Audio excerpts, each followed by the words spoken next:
Assalamualaikum warahmatullahi wabarakatuh. Al-Fatihah ila hadratin Nabi Muhammadin Mustafa Rasulullah sallallahu alaihi wa alihi wasallam wa li jami'i arwahi walidina wa masyayikhina wa muallimina wa asatidina khususan li muallifi hadzal kitabi Al-Syekh Muhammad Nawawi bin Umar Al-Battani wa khususan li muassisi hadzal majlisi wal masjidi an Allah yaghfir lahum wa yarhamhum wa yu'ti darajatihim fil jannah wa yanfa'una bi asrarihim wa anwarihim wa 'ulumihim wa nafa'ati bid din wal dunya wal akhirah wa annahu al-karim yaftahu 'alaina futuhal 'alimin wa yufaqqihuna bid din wa yarzuquna kamal al-ikhlas wal yaqin ila hadratin nabi syai'ul lana wa lahum al-Fatihah.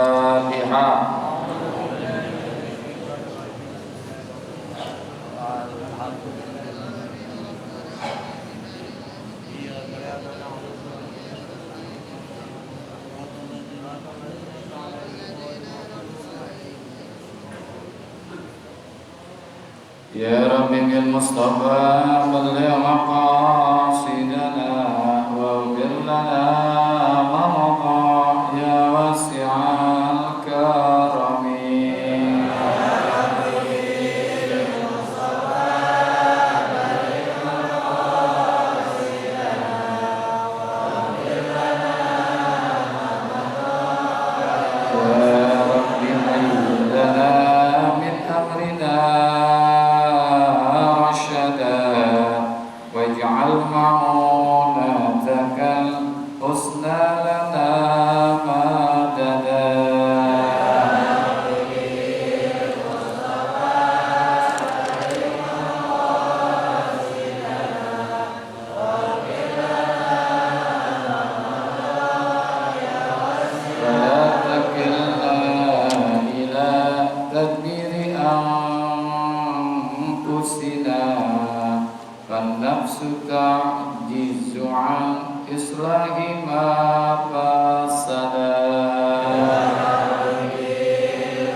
Bismillahirrahmanirrahim.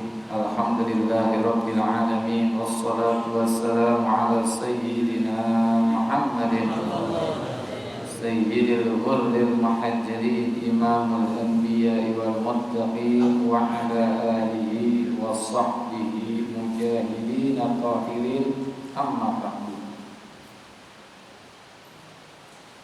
Ma'asyiral muslimin wal muslimat, hadirin bapak-bapak, ibu-ibu yang semoga kita semua dimuliakan Allah Subhanahu wa taala.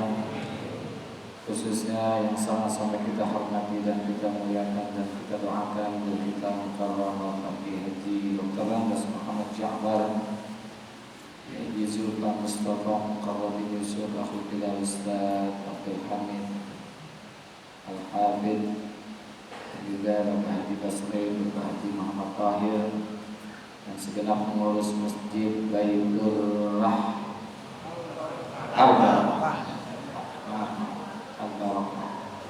yang semoga semua dimuliakan Allah Subhanahu wa taala. Syukur alhamdulillah pagi hari ini Allah masih berikan kita nikmat iman, Islam, hidayah, taufik, sehat, afiat sehingga bisa hadir di Masjid Al-Barakah ini dalam rangka talabul ilmi. Mudah-mudahan hadirnya kita mendapatkan ilmu yang manfaat, ridho dan inayah, sehat, afiat dalam ibadah. Allah berikan kita selamat dari alam dunia sampai alam akhirat. Wa bisanadil muttasili ilal imami muhaddisi rahimahullahu ta'ala wa adaman naf'a bihi wa bi barakati ulumihi wa bikum fid daraini amin. Qala radhiyallahu anhu wa qala alaihi salatu wassalam man 'ada maridan lam yazal fi khurfatil jannati. Rasulullah sallallahu alaihi wa alihi wasallam bersabda, man 'ada maridan, siapa orang yang menjenguk orang sakit, lam yazal fi khurfatil jannati, berarti dia senantiasa atau terus menerus berada di dalam perkebunan surga. Menjenguk orang yang sakit, atau mirip dengan hadis yang di atas kemarin. Dan jenguknya apakah itu orang muslim atau non muslim, siapa aja sama, ya. Jadi tidak peduli dia muslim ataupun non muslim. Ini kedudukannya diberikan oleh Allah, kemuliaan laksana berada pada perkebunan surga. Dan khurfah ini kebun, bustanun. Boleh dibaca khurfah, boleh juga dibaca kharfah. Kharfati boleh, khurfati juga boleh. Jadi seakan-akan ada di kebun surga, lagi metik-metik kebaikan-kebaikan, pahala-pahala, dari mulai jalannya sampai kembali ke rumahnya itu sedang memetik pahala-pahala dari orang yang dijenguknya. Jadi sakit itu mendatangkan manfaat buat orang yang sakit, juga buat orang yang menjenguknya. Ini kemuliaan daripada. Ada riwayat cucu daripada Rasulullah SAW yang bernama Sayyidah Nafisah, cucu anak dari Imam Hasan Al-Anwar bin Zaid bin Abjad bin Imam Hasan bin Imam Abi Thalib, ya, berarti cucu daripada Rasulullah. Ini enggak sempat bertemu dengan Rasulullah, ya, karena lahirnya pada tahun 145 Hijriah. Namanya Sayyidah Nafisah. Ini dijuluki oleh para ulama waliullah perempuan, punya karamah yang luar biasa. Ini Sayyidah Nafisah, cucu daripada Rasul. Dan juga ini guru daripada Al-Imam Asy-Syafi'i, Muhammad bin Idris Asy-Syafi'i, ya. Karena Sayyidah Nafisah ini kan lahirnya di Madinah, tapi berpindah ke kota Mesir. Makanya Imam Syafi'i belajar dengan Sayyidah Nafisah. Ada riwayat sedikit ketika Sayyidah Nafisah berada di kota Mesir itu, dia bertetangga dengan orang Yahudi.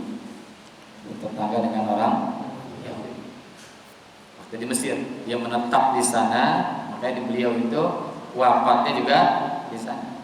Jadi tinggal tuh berdekatan dengan rumahnya orang Yahudi, keluarga Yahudi.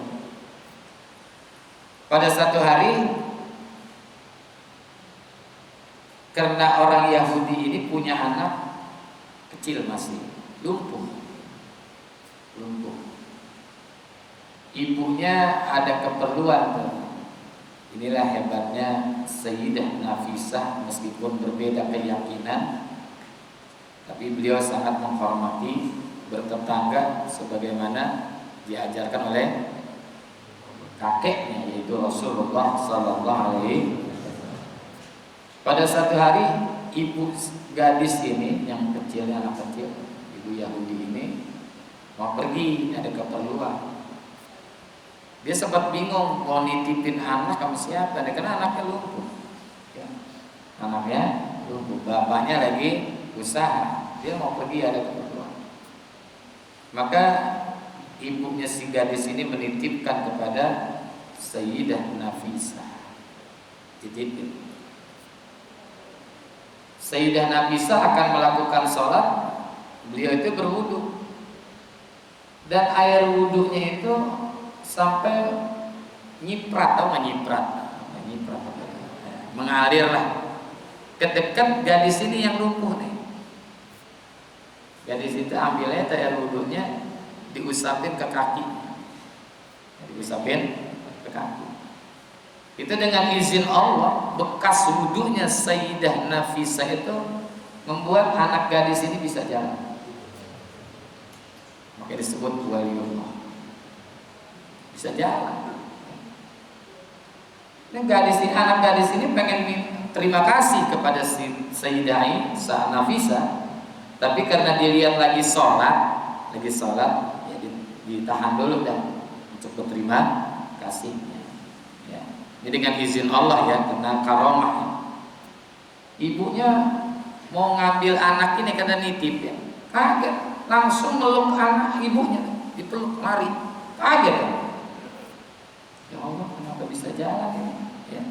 Diceritain begini ya. Saya tadi ngambil air wudhu bekas daripada Sayyidah Nafisah, saya usap-usap di kaki, ya. Sekarang bisa jalan nih. Ibunya langsung mengucapkan asyhadu an la ilaha illallah wa asyhadu anna Muhammadar Rasulullah. Bapaknya pulang dari usaha, melihat lagi, kaget lagi. Kaget ngelihat anaknya udah bisa jalan seperti biasa lagi, udah nggak lumpuh lagi. Ya. Pun mengucapkan 2 kalimat syahadat. Asyhadu an la ilaha illallah. Inilah kemuliaan cucu daripada Rasulullah SAW. Karena masih ada genetik. Genetik itu apa sih bahasa kita? Gen, ada gen daripada Rasulullah, pasti masih ada kemuliaan-kemuliaannya. Ya. Masih ada genetik, darahnya masih mengalir, darah daripada Rasulullah. Makanya di sini jangan kita mengejek cucu daripada Rasulullah. Benci silakan, nggak apa-apa kalau benci, asal jangan ngejek. Yang ini udah benci, ngejek, nah, jangan. Itu terus akan berjalan terus dari Rasulullah terus kepada anaknya, terus kepada cucu-cucunya. Mungkin bisa jadi sampai sekarang, ya, bisa jadi masih ada karomah daripada cucu Rasulullah Sallallahu Alaihi Wasallam. Ini buktinya Sayyidah Nafisah, ya, Sayyidah Nafisah kan punya anak lagi. Ya. Meskipun tidak semua keturunan Rasulullah itu Muslim, karena ada yang nggak Muslim, ya, diantaranya Abu Lahab itu kan encingnya, ya, paman daripada Rasulullah, gitu. Ya itu kan sebagian kecil, ya, sebagian kecil. Karena kalau keturunan Rasulullah itu yang disebut Habib atau Habaib lah jamaknya. Kalau dia Muslim, ya bagus dah, udah pasti Habaib. Tapi yang kagak Muslim nggak disebut Habaib, nggak disebut Habib. Ini riwayat kecil daripada kemuliaan cucu daripada Rasulullah Sallallahu Alaihi Wasallam. Masih banyak tuh, sampai saat ini terjadi masih. Ya, itu pernah Habib Soleh Tanggul. Habib Soleh Tanggul. Itu juga masih ada karomahnya luar biasa. Ada seorang raja lah, kalau orang pangeran lah, seorang penguasa di Mekah gitu. Anaknya nggak bisa kencing. Jadi kalau kencing mesti ada saluran yang lain, itu susah. Ya. Dipanggillah oleh pemimpin itu, diminta untuk manggil Habib Soleh Tanggul. Habib Soleh Tanggul nyampe di rumahnya, nggak ngapa-ngapain, nggak baca doa, cuma ditepok doang. Gitu doang. Kata yang orang tuanya, gimana sih ini? Ya, orang disuruh ngobati cuma ditepok doang. Ya, cuma ditepok doang. Ya, dalam hatinya gitu. Akhirnya pulang dah Habib Soleh Tanggul. Nggak lama Habib Soleh Tanggul pulang, anak itu terjerit, teriak, ayah, sekarang udah bisa kencing dari sini. Gitu. Udah bisa kencing dari jalan yang benar. Dari jalan yang mestinya, ya. Dari jalan yang semestinya. Baru tuh ayahnya kaget, dia orang kaya. Orang kaya. Besok kan dipanggil lagi, dikasih tuh duit banyak banget, miliaran. Karena saking bersyukurnya anaknya itu bisa kencing pada jalan yang semestinya. Habib Soleh Tanggul bilang, jangan kasih saya, ya jangan kasih saya. Serahkan aja ke kota Yaman, di sini di sana banyak orang-orang yang fakir, banyak orang-orang miskin. Serahkan saja ke kota Yaman, Hadramaut. Itu keberkahan Soleh Tanggul. Bahkan Habib Soleh Tanggul itu jangankan ketemu orang yang ngeliat fotonya aja, itu bisa diemin anak kecil yang lagi nangis. Ini kejadiannya pada abah saya. Jadi ada salah satu jamaah murid abah saya itu namanya Ustadz Abdul Mujib almarhum. Anak itu kayak nangis nggak berhenti. Apa sih kalau bahasa kita ya namanya ya? Yo nangis, mau kayak orang ketempelan sama jin gitu. Nangis. Kata abah saya, foto Habib Soleh Tanggul kemarin beginiin dia ke wajah, diam tuh anak. Baru ngeliat foto. Ada anak kecil diam ngeliat foto saya, tangis. Nih, jadi jangan kita menghinakan keturunan Rasulullah Sallallahu Alaihi Wasallam. Ya kalau nggak demen, nggak suka ya silakan dah. Tapi jangan mencaci, jangan menyakiti. Ntar kakeknya marah, marah. Ya walaupun Nabi itu nggak marah, nanti dapat ya Allah, nauzubillah min dzalik. Nauzubillah min. Emang nggak malu kita nanti kalaupun kita masuk surga ketemu Rasulullah sementara kita pernah menyakiti keluarganya? Malu nggak? Malu kita, masya Allah. Makanya orang-orang yang pernah menzalimi keluarga Rasulullah nanti walaupun dia masuk surga ketemu Rasulullah nggak bakal berani. Nggak bakalan berani. Di antaranya siapa? Hindun, Wahsy. Itu mereka itu kata ulama, walaupun mereka itu nanti masuk surga nggak bakalan berani bertemu dengan Rasulullah. Karena ada rasa malu. Kenapa? Karena menyakiti pamannya Rasulullah, Sayyidina Hamzah, membunuh Sayyidina Hamzah. Kalaupun mereka masuk surga, pasti tidak akan mau bertemu dengan Rasulullah. Ya. Jadi ini jangan kita pernah zalimi keturunan Nabi Muhammad Sallallahu Alaihi Wasallam. Ini riwayat kecil. Jadi penyakit itu bisa sembuh karena kemuliaan seseorang.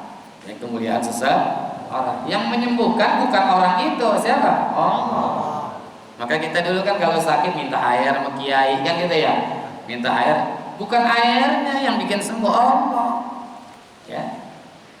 Saya juga kadang-kadang suka diminta juga, saya apaan karomahnya tuh.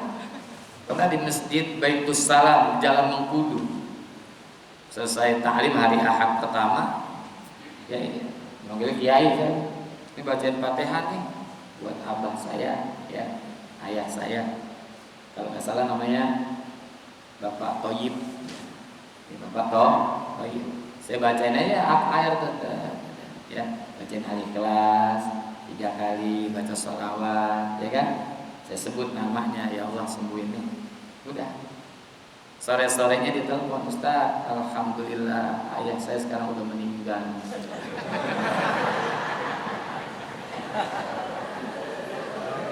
Berarti kan kagak sakit lagi kan?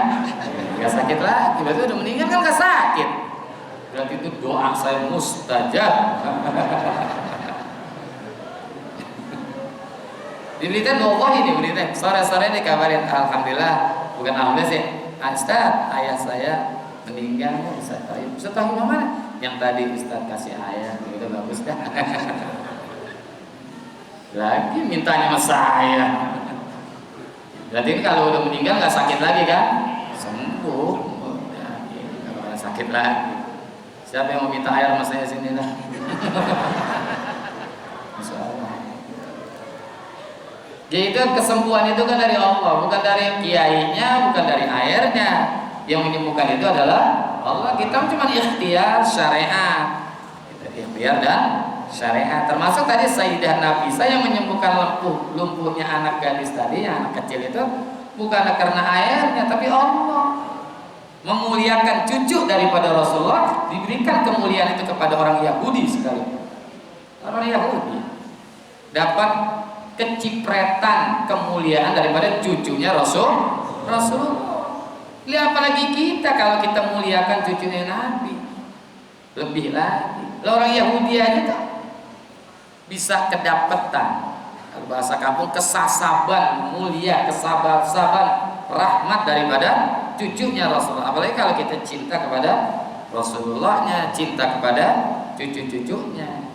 Kita kan cinta kepada Rasulullah nggak cukup, harus juga mencintai keluarga, ya ahlul bait, ya ahlul baitnya Nabi. Itu kan tandanya orang yang beriman, salah satunya itu kan baca Quran, cinta kepada Rasulullah dan beserta keluarga.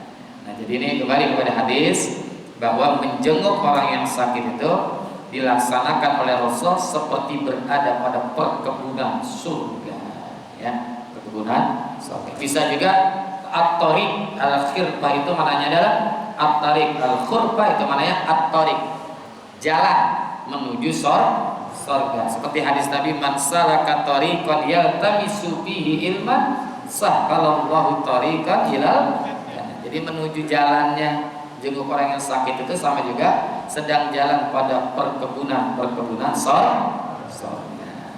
Dah, wallahu a'lam bissawab wa ilaihil marji'u. Terima kasih, mohon maaf. Hadallahu iyyakum ajmain. Assalamualaikum warahmatullahi wabarakatuh.